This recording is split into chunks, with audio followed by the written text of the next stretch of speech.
ನಮಸ್ಕಾರ. Welcome back to my YouTube channel. ಈ ಒಂದು ವಿಡಿಯೋ ಶಿಡ್ಜು ಪಪ್ಪಿ ಇರುವವರಿಗೆ, ಯಾಕಂದ್ರೆ ಶಿಡ್ಜು ನಾಯಿ ಮರಿಗಳಿಗೆ ಹೇಗೆ ಅಂದ್ರೆ ಒಂದು ದಿನ ತಿಂದ ಫುಡ್ ಇನ್ನೊಂದು ದಿನ ಇಷ್ಟ ಆಗಲ್ಲ. ಅವ್ರಿಗೆ ವೆರೈಟಿ ಫುಡ್ ಬೇಕು. ನಾವೇನ್ ತಿಂತೀವೋ ಅದನ್ನ ಕೇಳಿ ಕೇಳಿ ತಿಂತಾರೆ, ಬಟ್ ಎಲ್ಲ ಫುಡ್ ಅವರಿಗೆ ಒಳ್ಳೇದಲ್ಲ. ನಮ್ಮ ಶಿಡ್ಜು ಮರಿ ಏನ್ ಮಾಡ್ತಿದೆ ಅಂದ್ರೆ ಒಂದು ವಾರದಿಂದ ರೈಸ್ ಕರೆಕ್ಟ್ ಆಗಿ ತಿಂತಾ ಇಲ್ಲ. ಯಾಕಂದ್ರೆ ಅವನಿಗದು ಹೊಡೆದೋಯ್ತು, ಅಂದ್ರೆ ತಿಂದು ತಿಂದು ಸಾಕಾಯ್ತು. ಅದಕ್ಕೆ ಇವಾಗ ದೋಸೆ ಮಾಡ್ತಾ ಇದ್ದಾನೆ. ಈ ದೋಸೆ ಪೆಟ್ ಫ್ರೆಂಡ್ಲಿನೇ, ಅಂದ್ರೆ ಇದಕ್ಕೆ ಉಪ್ಪು ಮಸಾಲೆ ಏನೂ ಹಾಕ್ತಾ ಇಲ್ಲ. ಸೊ ಅದ್ರದ್ದು ರೆಸಿಪಿ ತೋರ್ಸೋಣ ಅಂತ ಈ ವಿಡಿಯೋ ಮಾಡ್ತಾ ಇರೋದು.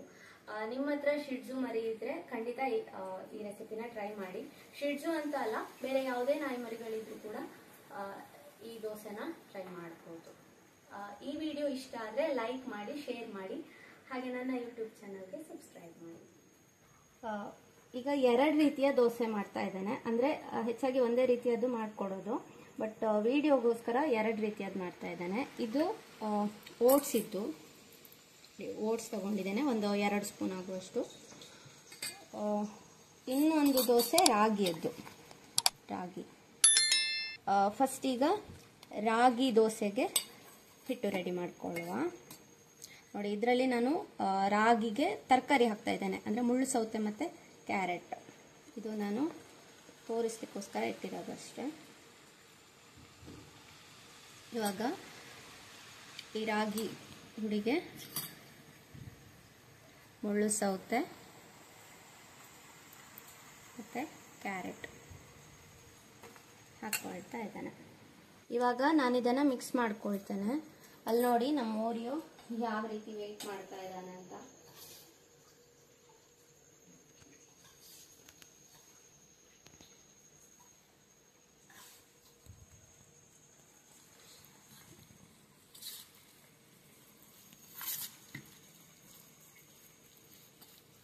ಇನ್ನು ಇದಕ್ಕೆ ನೀರು ಹಾಕ್ಕೊಂಡು ಮಿಕ್ಸ್ ಮಾಡ್ಕೊಳ್ಬೇಕು.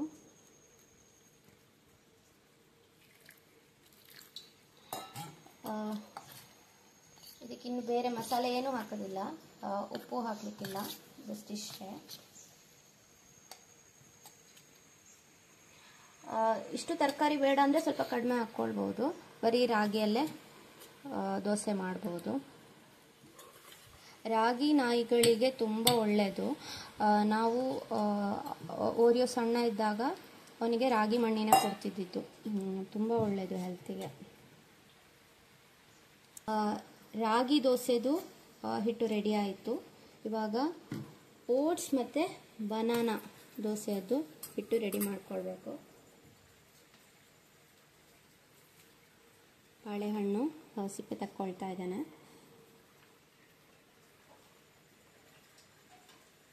ಇನ್ನು ಕೇಳಬೇಡಿ, ಅವನು ಊಟ ಸರಿಯಾಗಿ ಮಾಡಲ್ಲ ಅಲ್ಲ, ಲಿವರ್ ಟಾನಿಕ್ ಕೊಡಲ್ವಾ, ಡಿವಾರ್ಮಿಂಗ್ ಮಾಡಿಲ್ವಾ ಅಂತ.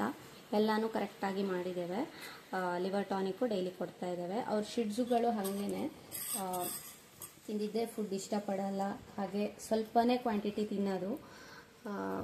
ಅವ್ರಿಗಿಷ್ಟ ಅಂದರೆ ತಿಂತಾರೆ, ಯಾವಾಗ ಹೆಂಗೆ ತಿಂತಾರೆ ಅಂತ ಹೇಳೋಕ್ಕಾಗಲ್ಲ.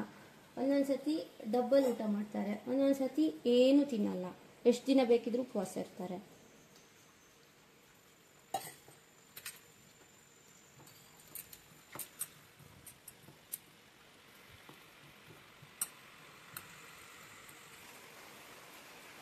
ಓಟ್ಸ್ ಮತ್ತು ಬಾಳೆಹಣ್ಣು ದೋಸೆಗೆ ಇಷ್ಟಪ್ಪ ಇದ್ದರೆ ಚೆನ್ನಾಗಿ ಬರ್ತದೆ.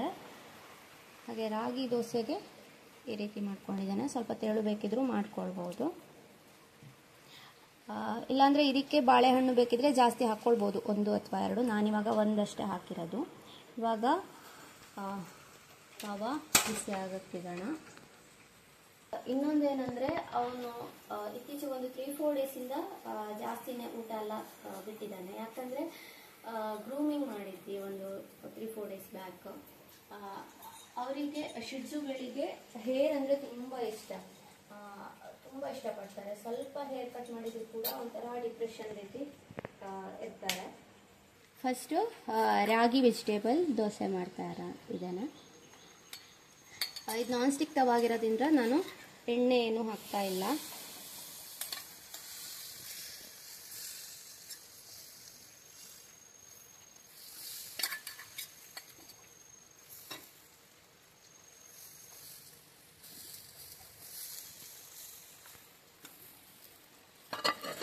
ಗ್ರೂಮಿಂಗ್ ಆದ ನಂತರ ಒಂದು ಸ್ವಲ್ಪ ದಿನ ಹಾಗೆ ಇರ್ತಾರೆ ಶಿಡ್ಜುಗಳು.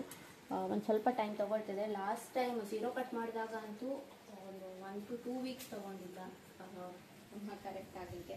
ಇವಾಗ ಓಕೆ ಪರವಾಗಿಲ್ಲ, ಆದರೆ ಊಟ ಮಾತ್ರ ಒಂದು ಸ್ವಲ್ಪ ಕಡಿಮೆನೆ.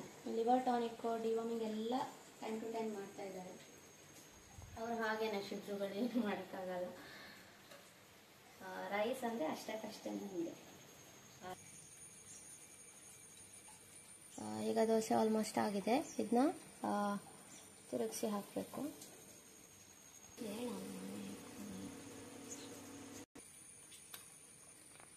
ಈಗ ಒಂದು ದೋಸೆ ಆಯಿತು.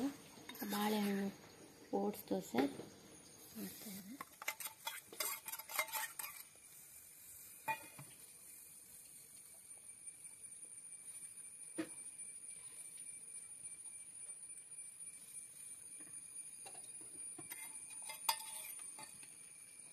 ಈಗ ಇದನ್ನು ಬೇಯಲಿಕ್ಕಿಡುವ.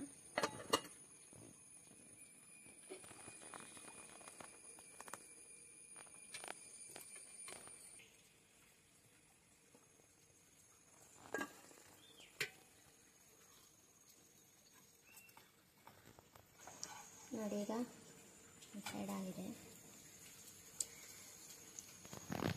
ಈ ರೀತಿ ರೆಸಿಪಿ ಮಕ್ಕಳಿಗೆ ಸಹ ಮಾಡಿಕೊಡ್ಬೋದು. ಕೆಲವು ಮಕ್ಕಳು ಊಟ ಮಾಡೋದಿಲ್ಲ, ಎಂತ ತಿನ್ನೋದಿಲ್ಲ, ವೆರೈಟಿ ಆಗಬೇಕು ಅಂತ ಹಠ ಊಟ ಮಾಡದೆ ಕೂತ್ಕೊಳ್ಳೋರಿಗೆ ಈ ರೀತಿ ಸ್ಪೆಷಲಾಗಿ ವೆರೈಟಿಯಾಗಿ ಟ್ರೈ ಮಾಡ್ಬೋದು. ಇವಾಗ ನೋಡಿ ದೋಸೆ ಯಾವಾಗ ಆಗ್ತದೆ ಅಂತ ಕಾದು ಕೂತಿದ್ದಾನೆ.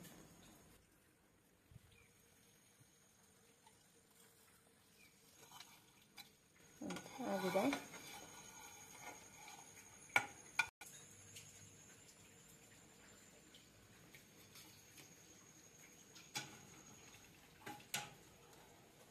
ಈಗ ಇದಕ್ಕೆ ನಾನು ಸ್ವಲ್ಪ ತುಪ್ಪ ಹಾಕ್ತಾ ಇದ್ದೇನೆ. ತುಪ್ಪ ಆದರೂ ಹಾಕ್ಬೋದು, ತೆಂಗಿನ ಎಣ್ಣೆ ಆದರೂ ಹಾಕ್ಬೋದು. ಆಮೇಲೆ ಎರಡು ಇಷ್ಟನೇ, ಬಟ್ ನಾನೀಗ ತುಪ್ಪ ಹಾಕ್ತೀನಿ ಸ್ವಲ್ಪ ಅಷ್ಟೇ. ಅಷ್ಟು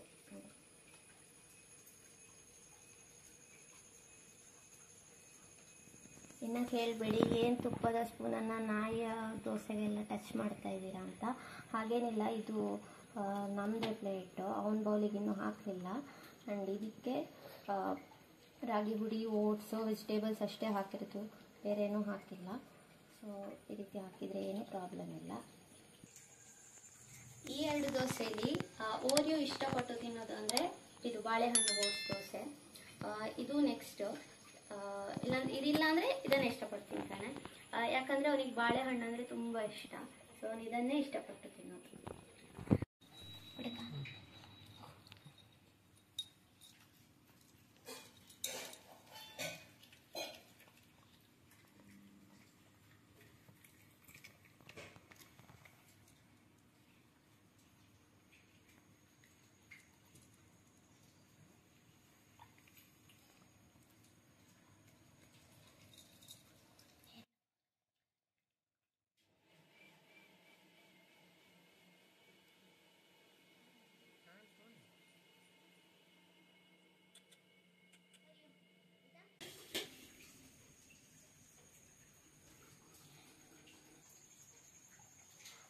ಈ ವಿಡಿಯೋ ನಿಮಗೆ ಯೂಸ್ ಆಗ್ತದೆ ಅಂತ ಅಂದ್ಕೊಳ್ತೇನೆ. ಹಾಗೆ ಈ ವಿಡಿಯೋ ನೋಡಿದ್ದಕ್ಕೆ ಧನ್ಯವಾದಗಳು. ಈ ವಿಡಿಯೋನ ಲೈಕ್ ಮಾಡಿ, ಶೇರ್ ಮಾಡಿ. ಹಾಗೆ ನೀವು ನನ್ನ ಚಾನಲ್ನ ಇನ್ನೂ ಸಬ್ಸ್ಕ್ರೈಬ್ ಮಾಡಲಿಲ್ಲ ಅಂದರೆ ಈಗಲೇ ಸಬ್ಸ್ಕ್ರೈಬ್ ಮಾಡಿ. ಬಾಯ್ ಬಾಯ್.